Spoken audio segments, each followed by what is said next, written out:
the things that you do in front of Wendy, in front of a child, of course, you would go to jail as well. There's a massive difference and distinction between a child and a dog, obviously. But I also sit in my lazy boy occasionally if I'm wet, and that will dry you off as well. So they find that this woman has Stephanie Cox. You're doing so well. Stephanie Cox. So well. So was Stephanie Cox, and she still died in a dumpster. She didn't do well. She was doing well. No, she was doing great. She has a nose ring. I mean, honestly, she's doing just fine. She's fully covered in clothes. She's dead. She has glasses. She is. She was found in a landfill. It's never good. It doesn't, and nothing. Everything else is canceled out. Every success is canceled out if you're found dead in a landfill. Well, you talked to a lot of the mafiosos about that who gave their children everything. So this woman, it is stunning. Be careful out there. That's the lesson to begin the show. Yes. Be careful out there. Put your waist halfway in. Make sure that your feet can dangle outside of the dumpster. Grab whatever you can. And if you can't grab it with your hands, I'm sorry. It's out of reach. You just get a buddy. Have a dumpster buddy. But is that, do you want to go dumpster diving with me, Robner? I don't know. Robner? Robner's a weird name. Yeah, well, since my name's Robner, I ain't got no family or friends or a job because my name's Robner, so sure. Okay, great. No, I think that there is much camaraderie with those experiencing homelessness. There's much camaraderie. She has a home. That's the worst part of all of this. She could have had somebody show up and have wore like those tethers like they do in mountain climbing. Oh, like Cliffhanger with Sylvester Stallone. That's my Sylvester Stallone impression. All right, I'm sorry, Mrs. Cox. Mrs. Cox. Mrs. Cox.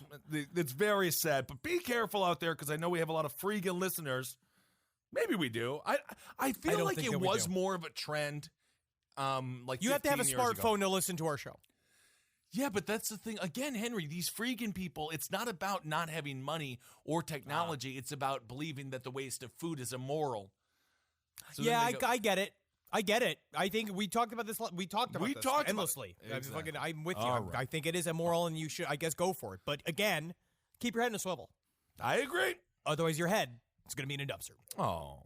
All right, so take a look at this. This is hot off the press. This came in yesterday. Jars of preserved human tongues found under Northwest Gainesville home. This is a very it's a fun story. I'm gonna say it's a fun story because the jars of the remains were old. These came out. Sure. This was found by a Redditor. There's actually a little bit of a web. There's a post on RWTF with more pictures of what was found inside of these jugs. So Gainesville police are investigating jars of preserved human tongues found in the crawl space of a house in Northwest Gainesville, Broward neighborhood off of Northwest 16th Avenue. This comes from the WCJB. ABC News. The remains were discovered during an inspection of the house's foundation. Holy shit, what a pain. What a day in the fuck zone is that? That is horrible because you're just down there. You're in a suit. You got the suit on. You're having a good time. You're just like, hey, buddy, I'll be right back. Then we can go to lunch. And then you go back down there. And oh, my God, what do you find? Something unedible like that. Yes, they found these jars. The home was previously owned by Dr. Ronald A. Bauman, a former University of Florida researcher and current professor emeritus who published studies in the 70s and the 80s. They don't know what the hell. It wasn't just tongues. Apparently, what they found was a series of jars that had. I'm only going to put on the detective's hat and say little girls' names. They found little girls' names on there. They were saying stuff like they had a piece of tape on there that would say Angela, Heather, Virginia. The Redditor that found it, Rando Surfer 77, found these jars, opened one up, found what appeared to be a pretty well deteriorated infant skeleton on a pile of human tongues. Okay. Which is, I mean, it's quite the collection. They said that she could see your little face. The face was kind of in there. He kept these things going on there. Can you imagine just what kind of horrible dive bar you'd end up in where you'd open up a jar of pickled tongues? I mean, I can't imagine what kind of horrible dive bar it would be. It sounds to me like the dive bar that had Rasputin's penis in a jar that you had to kiss with your lips, and then you would take a shot of gin, and I guess they gave it to you for free, although it turned out to be a horse's cock, because that's just how fortunate he was. You're mixing up several stories, but I do wish that was true. Sure. I love it. There's the one with the toe. Remember that? Toe. The toe. That's the toe one. Yeah. His cock was just in a jar. You didn't drink out of it? No. But nonetheless, I could see a bar being like, you kiss the tongue, the tongue kiss you back, and you get that whiskey for free. I could see that happening. Sure, I mean, that would be cute and fun. But you'd have to have somebody who volunteers to have their tongue be a part of this boutique, like, funny Dick's Last Resort type shot. Dick's Last Resort needs to go out of business. I don't want to put people out of business, but both have you? It seems so like bad. When you go with the women. The women all want to punch the bartenders in the head. I just kind of sit there and be like, oh, this guy's been a jackass. But Natalie and I went to Vegas for 48 hours to just go hang out. We walked past this Last Resort. Nothing like seeing a mom with a bunch of kids with a white bag in her head that says, "My pussy stinks." Jesus Christ. That was Dick's Last Resort. But what I'm saying is, if you go to a bar, people love pickled stuff. I was over at Rock and Rolla, great little rock and roll bar here in Williamsburg, Brooklyn. I saw a woman, very thin, maybe 105 pounds, eat about 4 to 5 pickled eggs. Woo. She loved the pickled eggs. So I could see, you put a jar of anything pickled in a bar long enough, even if it is the tongues of, in this case, it seems to be maybe younger people, someone will eat it. Because they're sloshed. Yeah, these are younger people. Yeah, very much so. These are just infant skeletons inside of jars.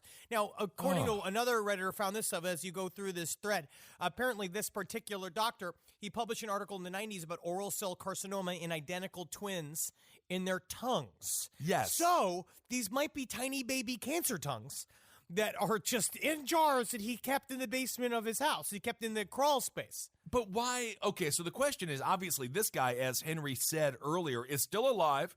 He is currently still a professor at the university. This dude's name, Bowman, again.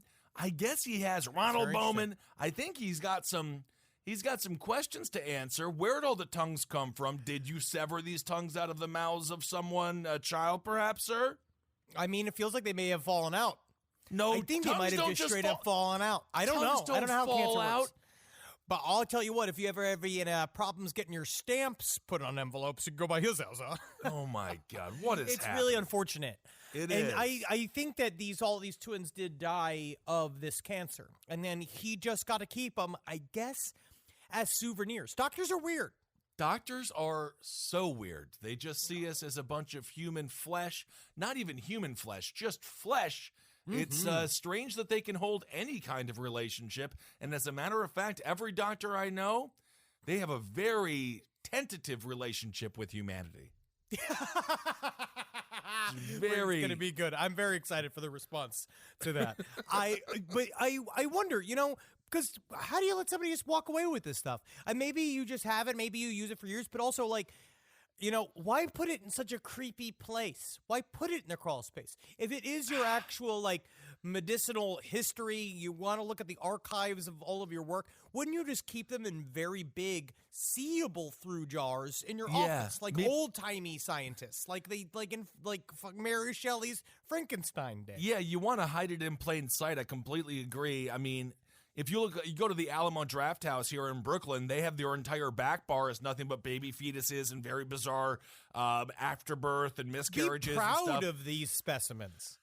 That's the only thing that makes me feel like something nefarious happened is because it's hidden. If it was, as Henry just said, if it was just next to the Christmas tree, everyone would be like, oh, okay, he's a doctor. But now it's like, is he a doctor or is he a serial killer?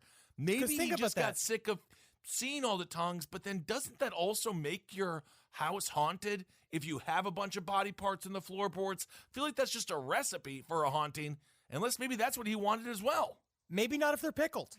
So you're telling me you got a body in the floorboards, it will haunt you. But if you pickle it, so it's not like, oh, you moved the graves, but you didn't move the bodies. You didn't wait a second, you put them in brine? Very good. ghosts are destroyed by salt. That's true, though, spiritually.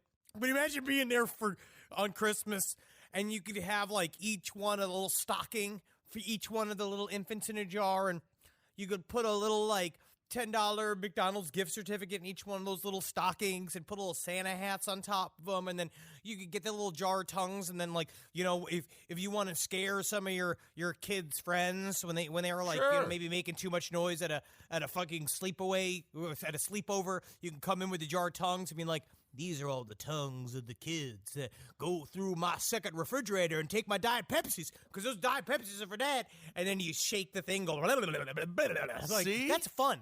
Absolutely. It's a hell of a lot more fun than digging around in the basement of your home and the floorboards of your house like you're some medicinal John Wayne Gacy. I don't get it. So he's got some answers. Basically, the answer is, why'd you bury him in the floorboards? Who do the tongues belong to? Who do the tongues belong to? I mean, again, I don't want to say this, and I don't want to go out on a limb and give you information that you don't need and you shouldn't have. Remember, if there's no body, there's no crime. So But here just is- but there's get a tongue. rid of the body. You got to get rid of the body. That is the surest way to get away with a crime. You know, these days, I don't know if that really holds true any longer, though. That's absolutely. It's so difficult to put together circumstantial evidence to get you. It's very, very difficult. You got the DNA, but I feel like if you got their tongue, then it would be a big indicator. If you had to choose, like, Of who course. did it, I would be like, well, who had the tongue? And then you'd be like, oh, you had the tongue. You don't have the rest of the body. But in this case, I would say the tongue is enough. You know, if the person starts sweating on their brow and they pull out from their back pocket just an elongated tongue, and they're like, oh, and they're like, what are you holding there? And you're like, what a day it is. is that a tongue, sir? Why, yes, it is, my son. You see, it's monogrammed. Yes, again, be the creepy person you want to be for your neighborhood, but legally acquire these tongues. And if someone is willing to give you their tongue legally, get it in writing. Also, who wants to give it? It is weird. I watched this small documentary on YouTube about the woman who wanted to be blind and made herself blind with bleach. That's a bad idea. She is very happy.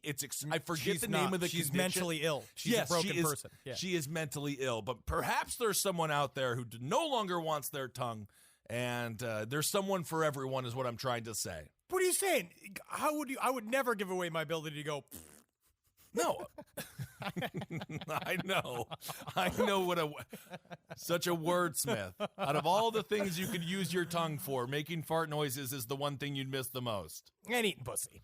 I'm sure I'm sure you could find a robot to do that. I wish Roger Ebert was still alive so we could ask him. All right. Well, here we go. Speaking of movies, Roger Ebert, R.I.P. Speaking of Jaws as well, and movies. I think he'd have to do it with his tongue. He'd have to do it with his nose. Well, I think, when you lose the bottom jaw, did they take the tongue, or they just kind of let it wag there? I fucking hope so, man. Because I just don't want to have to deal with the idea of needing a tongue belt. It's also, I felt kind of bad, and we'll get to this story here in a second. The next story is extremely short. I don't even know really what the ending of the story is, but we'll talk about it. But with Roger Ebert, I don't know, man. There was it's hard to be a critic and then have people have a bunch of sympathy for you because you've tore apart everybody's movie career so hardcore. It's a very contentious relationship, the critic between the critic and the artist, because I don't know, because the critic would like to argue that they are needed in terms of helping spread the name of your work, right? And the idea of doing that, it's kind of this weird, it's a weird symbiotic relationship, but also in a way, I do believe that they are kind of like remorse. They're living off of the work created by artists, but that's a very complicated issue deep within the art world. Indeed it is. And art covers a lot of controversial topics, specifically race. And in this case, it's Black History Month, so we have to tell this little story. A woman claims that she was kidnapped by a man. The name of this man is Robert Lenoy. He's 52 years old. In the mugshot, Robert is he is smiling so much, and he looks mildly charming in the mugshot, so perhaps that's how he lured her in. So he kidnapped this woman. Now, this story could go a whole series of very dark places, very sad places, very depressing, very dark and sadistic places. But it goes into a place that we can only say is the living room of crime. He forced this woman to watch Roots to understand racism. So he kidnapped this woman. I guess something happened because he said he wanted to make her understand her racism. Right. So he kidnapped a woman. They don't know what race of woman. No, and we then don't know. He forced her to watch Roots. We don't know how far into Roots they got. Well, it is a 9-hour historical miniseries. It is. And so, yes, he did that so she could better understand racism. The complaint also stated the suspect told the victim he would, quote, kill her and spread her body parts across Interstate 38 on the way to Chicago if she did not sit and watch the show. We just did it in school, elementary school, that made us watch it. Yeah, is this a bizarre, maybe it's an integrated marketing campaign by Roots. Either way, this is really not the way to approach this. I don't know if that's really, they probably want to talk with PR about this. Yeah, so this is a story, we don't know. I think the woman is fine. The Gazette reports that Noah is being charged with first-degree harassment and false imprisonment. So I think after Roots ended, he just dropped her off again. I guess so. I don't know. And then she called the police. We don't know any other details but what he's saying. But the reason why I was attracted to the story as well is his smile. Yeah. The smile on his face of I did a very good crime is, I mean, I just hope to God they didn't do anything else. No. But watch Roots. Yeah. But that's very scary. It's a 9 and hour. Interesting. It's a long time. 9 hours is a lot of TV. 9 hours is a Netflix special. I mean, that is a lot of TV. Roots is a very powerful show. Came out in 1977. Powerful miniseries. Important for the country to see. This is one of those where it is like, if you do, let's just say you're like, oh, I kidnapped someone. You're like, oh my God, this person, could it get any worse? And then it's like, well, actually, it got a little bit better. It wasn't nearly as bad as it could have been. Yep. You know, I honestly think it's Black History Month. Right, so it might be a good time if you guys want to do kind of group. You can call them public showings of Roots. Sure. But you could also sort of take over busloads filled with people. You could say at gunpoint. It could be at machete point. Sure. And make them watch Roots for them to just understand a little bit more of the tumultuous history of this country. No word on if the movie showing, if the miniseries showing helped this woman realize her privilege. We don't know. I would also say that maybe she doesn't realize her privilege when she's being held captive. I think because it's difficult. Doesn't seem like, it doesn't seem like she has I a think the lot line there. gets blurred, But LeVar Burton apparently is very pro this. I'm just saying this. You're just saying that. He hasn't come forward and said, okay. Because you don't want to be kidnapping people, making them read books, and then watch Roots, the LeVar Burton collection of crimes. That is very difficult to pull off. So anyway, this story, that's it. It's in that's Cedar all we know on Rapids, that story. Iowa. Person was arrested, allegedly kidnapped a woman, forced her to watch Roots. The woman is now free. Guy's name is Robert Lee Noy. He's facing some time. It's very, very bizarre story. Don't kidnap anyone to make them watch Roots. Just entice them with the wonderful acting of LeVar Burton, and they will come over to your house. Get some Papa John's. They will, and you know what? Honestly, you know what you should kidnap people to watch? I'm gonna say it. David Lynch's Dune, because sometimes it takes you to really sit there and you have to force somebody to watch it because they don't want to watch it. They don't understand what they're watching. How did you get to Dune? That's just the only thing that's in my mind. I'm so close. When are you done with these books? I don't know. I'm in book 5. They're so hard, Kissel. They're so hard to read. When do they end? I love them. I don't know. Book 6. I got to get through book 6. But this is also, I think at book 5 kind of upticks in terms of the plot. It's a little more action. It's all hot chicks. Book 5 is when it starts getting sexy. Okay, and that's when they have the dog Frank chairs. Herbert's got some fucking sexy ideas in there, and you could really tell because when he describes the honored maitress, and it's like because he is essentially describing Natalie, and I was like, wow, this really went in deep. This went deep inside of me at some point. These seeds. Were you sitting on Wendy at the time as well, so you could? I don't try to sit anywhere near her if I have an erection. And I am with Miles Tegg in book 5, where I don't believe in the chair dogs. They talk about the chair dogs being, they don't like the idea of a creature being put into it, but into this kind of service. But the Bene Gesserit, they believe that anybody should be, everyone is at their whims of their control. All right, well, let's move on here. I want to talk about this story. Okay. All right, this is a story I kind of fell in love with. But it originally happened in November, but then the woman that is mainly involved has been, she just essentially just got her arraignment on January 30th. So then it popped back up because it got bumped. So this is the story of a woman by the name of Tonya Scott. Now, Tonya Scott, she is an interesting, if complex woman.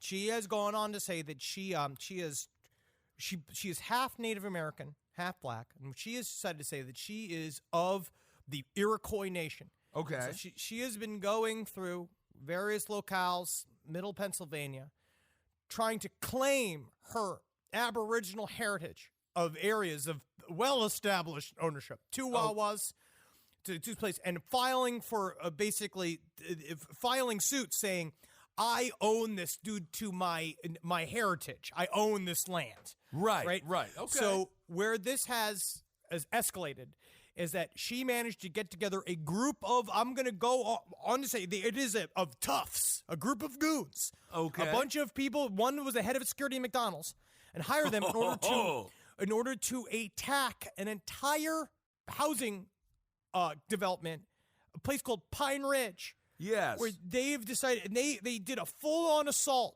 saying that they own this land. That was like, and she convinced all of these workers that she was working for, basically her army, a little mini army, that she'd pay each one of them $1,000 a week. Once she got her sovereign nation, her own little bubble of the Iroquois Nation, once she takes over this entire Pine Ridge area, that she would allow them to not only live and be her army in this area. She went ahead and they rolled up in 2 SUVs, security officers. This is just a housing development. This is a nice little housing development. They watched these 2 SUVs pulled up. She has been causing kind of problems in the past because she showed up, right? Because one thing that happened in the past that she would go to open houses. She went to this open house with a nice house and walked through, and she's like, "This is great. This is great. Okay, you're going to need to change the locks in this house because this is my house." And the realtors, and I don't know if you know anything about realtors, Kissel, they're not the most confrontational people in the world. You don't think so? Well, it's because it's hard. You're trying to sell a house. It's a nice day. You know what I mean? Sure. You're doing an open house. You lit a candle. Maybe you bake some cookies. You know what I mean? It's just like a nice little, like, couples are just walking through and seeing things. I would push back only a little bit here, Henry. I agree with you. They're not confrontational to the people they're trying to sell their act to. But that's what I mean. But their other, because they say real estate is more brutal than being in the mob. These people are so cutthroat, they'll kill you just to get a condominium over to them to sell. It's ridiculous. Yes, I do agree. But to the person just at an open house, that's when everybody's the most friendly, right? You're just trying to see, you know. And so she showed up and then filed all of this paperwork saying, I own the land of this. And then the people that were selling this house had spent thousands of dollars to legally fight it, to say, like, you don't, though. We own the house. I know we're now in Pocahontas area where we're saying, like, who can own the colors of the wind. I know that. I know that. I know that the land is here. I know that it's just a deed. It's just a piece of paper. But you are saying yourself owns it. You can't just negate me saying it. So I didn't think the wind had any color. I actually don't know about all that. Have you ever seen dust? But that's dust. I'm sorry. This is according to Trooper Robert M. Urban. He released a statement recently. He said it has been preliminarily determined that the actors committed this crime to, quote, take the land back, claiming that they were indigenous Native Americans to the area and that the land belonged to them. The police identified Scott as black and Native American, but the question to you, Henry, is, do you just give him the land back? I don't know, because what happened is, all right, so here's the incident. Pennsylvania, this comes from the Pocono Record. Okay. Pennsylvania State Police out of the Blooming Grove Barracks reported receiving a phone call from the Pine Ridge community regarding an attempted break-in at 12:45 p.m. This is in the middle of the day. According to accounts provided by employees at Pine Ridge, in the early afternoon, 2 suspicious-looking vehicles showed up in the clubhouse parking lot. One employee proceeded to lock the upstairs door to the clubhouse and then go downstairs to warn her fellow employees about the vehicles. What an exciting day. The raid has come. They're coming for us. This is their Janet Reno Waco moment. Better be prepared. Small town security has been waiting for this shit, right? Think about how juicy this is. They're coming to get us. We're the final line.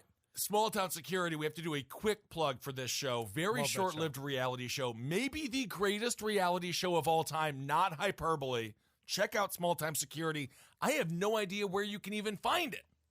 Don't know.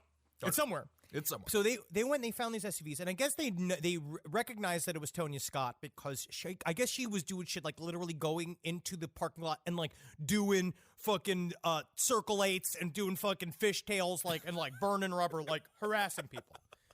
So they knew the cars. Okay. Her army leaves armed, right? One has a real gun, the other 2 have BB guns, and they have a bunch of handcuffs, right? They then, while this is all happening, they called 911 as soon as they saw her.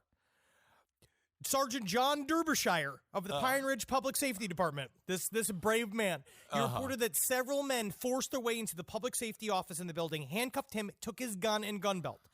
Bonito, who is another security officer, was the one who called 911. Yep. They took the poor doughy security officer's gun and handcuffed him.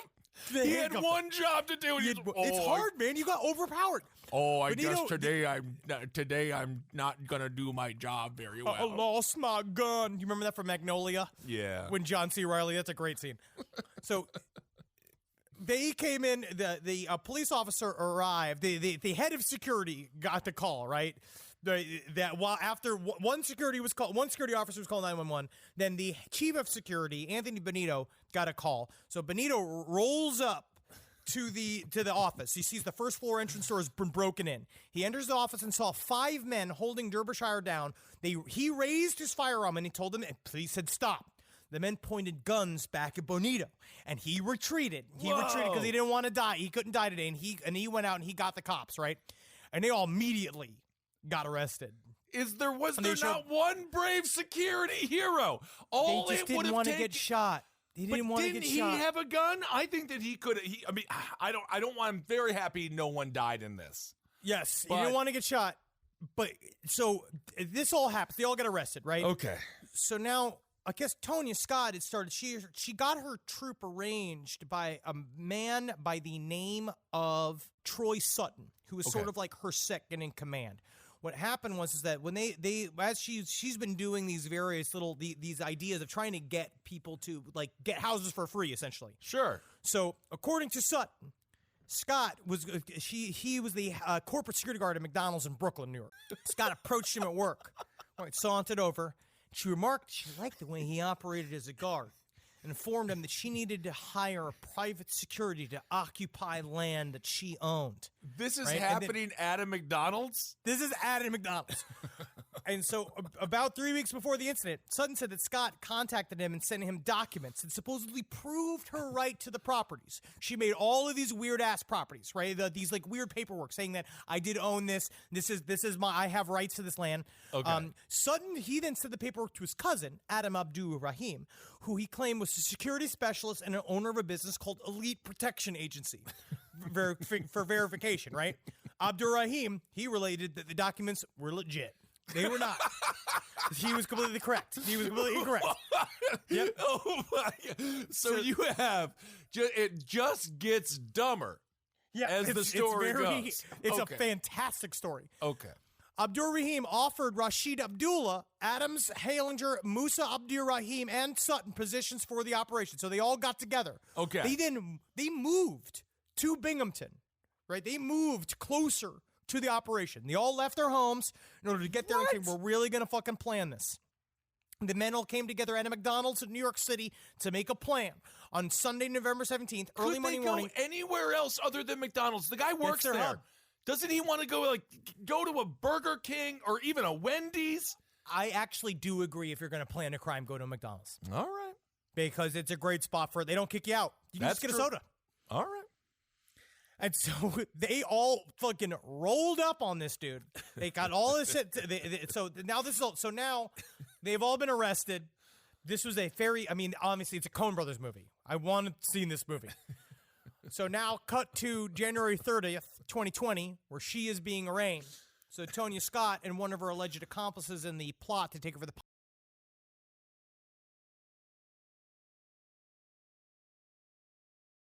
take over Pine Ridge, tried to question jurisdiction of Pike County Court of Common Pleas on Thursday when appearing for arraignment. This also comes from the Pocono Record.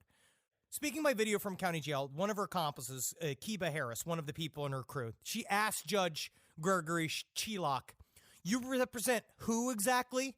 Chilak told her he was there to advise her of her rights. Harris, who is of Bushkill, she said she wanted to address a jurisdiction issue, explaining that she's part of a tribal state. The judge is like, "That's not why we're here today." Appearing second, Tonya Scott, she similarly challenged the judge, saying, "Who are you? What's your name?" She said, "State laws do not apply at State Ridge." Dude, I wish that she is a bubble of it.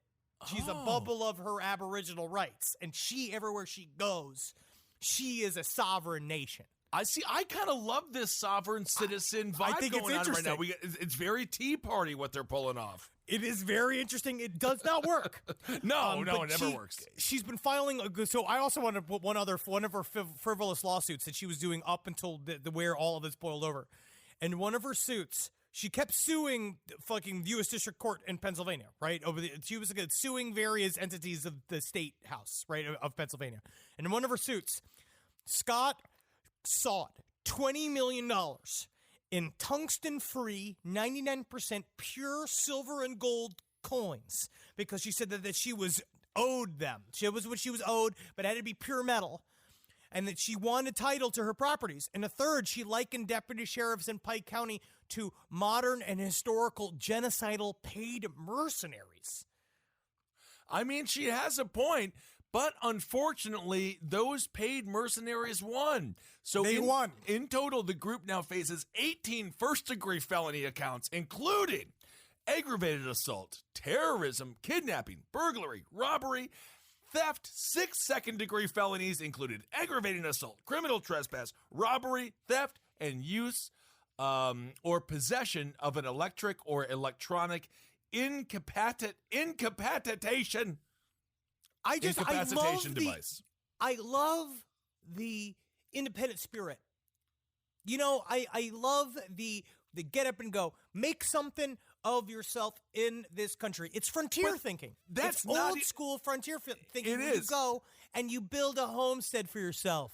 That is not even near the end of the criminal charges. They also face 12 third-degree felonies, including terroristic threats, criminal mischief, robbery, a possession of firearms not to be carried without a license, a possession of an instrument of crime, 2 first-degree misdemeanors, including unlawful restraint and possessing instruments of a crime, and 15 second-degree misdemeanors, including false imprisonment, simple assault, and recklessly endangering another person. That is no lie, an entire paragraph.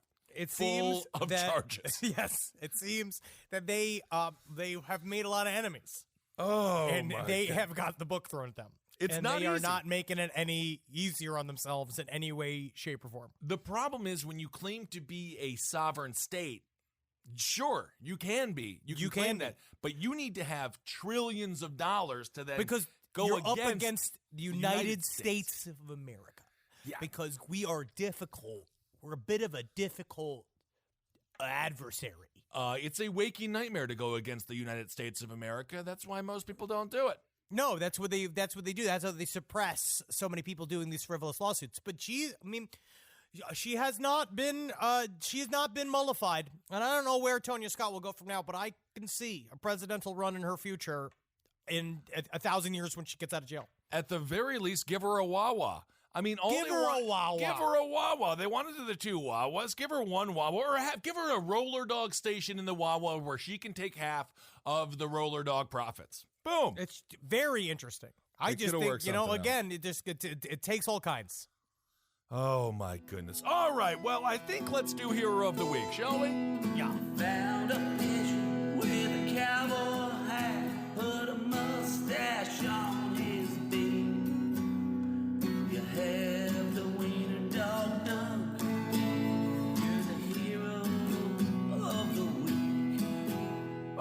This week's hero of the week, it's a young boy. He's a Georgia boy. He's 5 years old.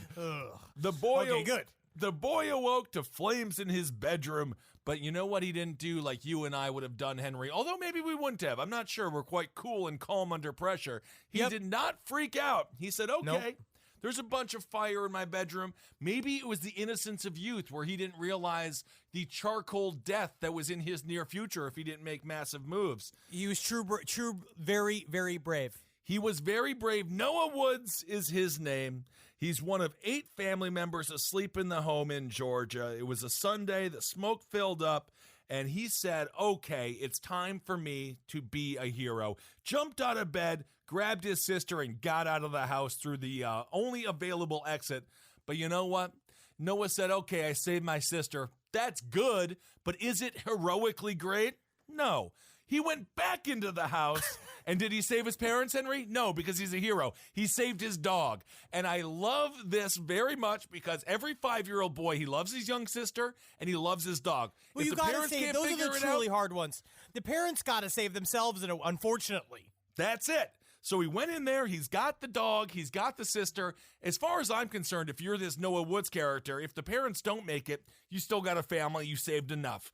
But he went to the neighbor's house, and he told the neighbors, the house is on fire. Neighbors called the police. They got the fire department over there. The folks ran out. Their hair were smoking and things like that, like Tom Hanks from The Burbs, walking out towards the final credits.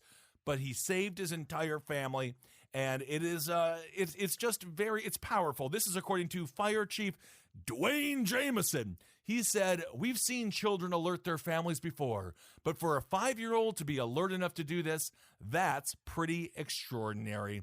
Jameson said the fire was started by the overloaded electrical outlet in Noah's bedroom, so technically he did cause the fire as well, but that's okay. Because, he's got a lot of toys, and you have to plug in all the toys these days. Everything is electronic now. I didn't even realize he fucking started the fire as well. Oh, my God. Well, you got to start the fire to stop the fire. It's like that Billy Joel song. So Noah's grandfather, David Woods, said in a GoFundMe post, by the grace of God, all 9 of our loved ones were able to get out of our home. If it wasn't for Noah, we may not be here today. Also, if it wasn't for Noah, there wouldn't be a fire. But we're not been a fire. We're not talking about. He's the hero, not the perpetrator. Although life is not black and white. No, that's what we're learning as always. But it's Noah, technically called the Hegelian dialectic, where you create a problem and the solution so you control everything. Yeah, it's like the caravan coming towards the southern border. You know that thing that's all made up that we have to combat? Yes. So Noah Woods, yes, despite the fact you started the You fire. set the fucking fire. You also, because we don't live in a world of black and white, of right and wrong. We live in a world of gray and strange. I'm just going to say emotions. emotions. But Noah honestly, Woods. it is You're the the closest we've had to a hero in a while. Yes. I mean, Like a that's not genuine true. hero. We have a lot of heroes. I mean, I think every week we've done a hero. So, so far. So We do, yes. But sometimes it's just chips. Sometimes it's literally just chips. No, It's your hero. No, the chip. No, it was not the chip. It was the hero of the week was like, whoa, like life can give you such amazing crisps. God help us. Oh my God. All right. So I actually got quite a few emails about people smelling the future. After I said the story last week about people smelling the future, that one person smelling the future. Yes. And several people, one person, they said, like, this got an email that scrubs from L. But going back, that was a reference to the person smelling donuts. And then 3 hours later, donuts arrived, and then they said they could smell the future. Yes. Okay. Right? I got another person saying I've had the same exact thing happen to me, but I was at work, and all of a sudden I could smell smoked chicken. I texted my husband, who was at home almost 20 miles away, and asked him if he was smoking a chicken. He replied that he was actually just heading out to the store to pick up a couple of chickens to throw on the smoker. Which is very interesting. Okay, I don't know. Any of these predicting of the futures or I smelling the don't know. futures not food related? Or do you just want chicken? You just want chicken, right? All right, so I don't know. The most recent time, this is another letter from this, Okay. from Jay. The most recent time this happened to me is when my friend and I were about 40 minutes into a 3-hour car trip, and I started to smell what I first identified as McDonald's fries, but then narrowed down to what many vegans in Australia had constructed into a vegan burger. Hamburger, no patty, extra ketchup, extra mustard, extra pickles, and extra onion. And then it's just a fistful of fries. Sometimes a hash brown in between the buns. So the vegan burger is just no meat. It's just a bunch of French fries It's slammed on everything the else. extra and then a All hash the brown. condiments. Yes. Ugh. Yes. I said this to my friend that I could smell this super strongly, but she said her car was a hungry. She said, well, her car was a Hungry Jack's car, not a Macca's car, so she hadn't had McDonald's in her car in ages. So we later stopped at a rest stop with the Macca's, and she ordered the vegan special, and as soon as she unwrapped the burger and started piling fries, this is the exact same smell that had hit me earlier in the car and invaded my nostrils. I So think that was very specific, right? Your friend was just farting in the car, and they're a vegan, and their farts smell like the food they eat, Yes. which is not bad. I'm just saying it is. Whatever. I'm not saying yes or no. But then I got this email. So I kind of fell into the camp of the lady in the story about donuts, where for the longest time I was convinced I could smell the future. That being said, a few months ago, I went to my neurologist for chronic migraines I've had since 2017 and was diagnosed with a migraine disorder. I've had to hop around from neurologist to neurologist because of another very rare neurological order. I have visual snow syndrome. Look up a video if you get the chance. I have to actually look that up because I haven't got to. What my previous neurologist hadn't told me is that migraines can often present with very strange symptoms, like olfactory and auditory hallucinations, amongst other things, like the sensation of your hair hurting. Okay. At the time all this was happening, I was in the Army, and as many military members could tell you, not everybody there takes care of their personal hygiene. So when I have my olfactory hallucinations, I didn't get pleasant smells. It's more like sweaty, gross feet soaked in buttery, greasy popcorn, which coincidentally happened to be rather similar to the smell of this person. So maybe the other listener had a standalone migraine, and that's why they haven't been able to replicate it. Ha! Ah, so we have an answer. Also, what's going on with the military? I thought the whole point of the military was you make your bed, you wake up early, you brush your teeth, and I thought the whole point was that they were very hygienic. No, boys, people get smelly. Huh. Okay. Right, you're all on top of each other. I mean, I don't know. I didn't spend a lot of time in locker rooms as a boy. I certainly did. And yes, they do get smelly, but I thought the military, they were supposed to be cleaner and stuff like that. But I don't know. I don't know. I just got out of math class to go and try to be recruited. And then the recruit kept on calling me, and I kept on answering the phone down and making fun of him. Now, this is another story. God, you would have been such a great member of our armed forces. The movie Stripes almost made me want to get into the military, but then I was quickly reminded by all of my friends that that's not real and that's funny. And if I was really in the military, I'd just get shot in the head right away. You just get brutalized in boot camp. Yeah. This is a fun little story, another alien abduction story. I'm very happy to hear it, and I wanted to read it. This comes from N. I have a personal account related to your episode on alien sexual encounters. This was in March of 2019. My husband was out of town on a business trip. I got ready for bed like any other night. I hadn't been drinking or using any mind-altering substances. Sometime later, I woke up in a brilliant white room with a woman in front of me who was tall and white with platinum blonde hair. She was dressed in lederhosen and had extremely large breasts. I'm gay, which I don't think they planned for. But in that moment, this was the most beautiful person I'd ever seen. Not in a sexual way, but like looking at a captivating piece of art. Just being in her presence was like a drug, and all I wanted to do was make her happy. Looked down at my hand and noticed I was holding a glass vial containing a sperm sample that I knew was mine, even though I had no memory of making it. The tall, Nordic-looking woman never spoke, but I knew she wanted the vial. As I approached her to give her the sperm sample, she looked absolutely overjoyed and enraptured. I was making her day. I felt so happy and at peace just knowing that I was doing something that was making her happy. I gave her the sample, and the next thing I knew, I woke up in my apartment. For the next 3 days, I felt this sense of extreme blissful calm, like an intoxicating afterglow from being in her presence. I would welcome seeing her again, since it was such a positive experience. Okay. Man, big titties and lederhosen. I'm into it. Sure, absolutely. The German dream come true. That's great. I'm happy that you were happy for 3 days, and hopefully she comes and visits you again, and you can continue to give her the product. I don't know what they call it. Yeah, man. I'll tell you what, it's very scary to just wake up with a vial of your own cum. It absolutely is. Make sure you know how it got there. Vials are harder to get than you think. Yeah, harder to get than cum. I have one little last story. This is just gross, and it reminds me of all of the shitheads I've met in high school, all of the edgelord shitheads I had met back in the day. So this is from N. When I was in high school, I had an edgy friend who herself had an edgier friend who was dating this real edgy guy. Obviously, these are all goddamn children posing as something they're not. But the boyfriend was weird. He told us slyly that he was a cannibal. When my friend and I went, ew, what? Like you do. He took out a small baggie, and in it was what looked like to me, I don't know, Parmesan flakes. There was also a very small cheese grater kind of thing. The edgier friend reached over for the grater, pulled down her fingerless gloves, fucking cool, and examined her scratched up red knuckles. She then picked a spot and scraped off a tiny bit of skin into the baggie. Oh, God. He then grabbed a pinch of it and ate it. Oh. According to the edgier friend, they were also selling it, because of course they were. Edgy friend and I decided this was too much for us. We made our excuses and left. And then we just They were selling they were it? just being purposefully. Who knows? That's what she's saying. I don't know if they were being purposefully creepy, or if there were just some metalheads who think this makes them more metal and spend their disposable income on baggies of skin. No, this is but not obviously cool. not. They're all just dumb. It's just high school, you know? Yeah, but this is not this is not what the cool kids do. This is what this is your ostracized kid in the corner. Maybe go try to talk to them so they don't become a school shooter. But this isn't like the cool club kid thing to do. Eat your own skin flakes. I don't know what towns you've been in, but sometimes eating your own skin flakes, that's the coolest you're going to get. I guess. I guess so. All right, everyone.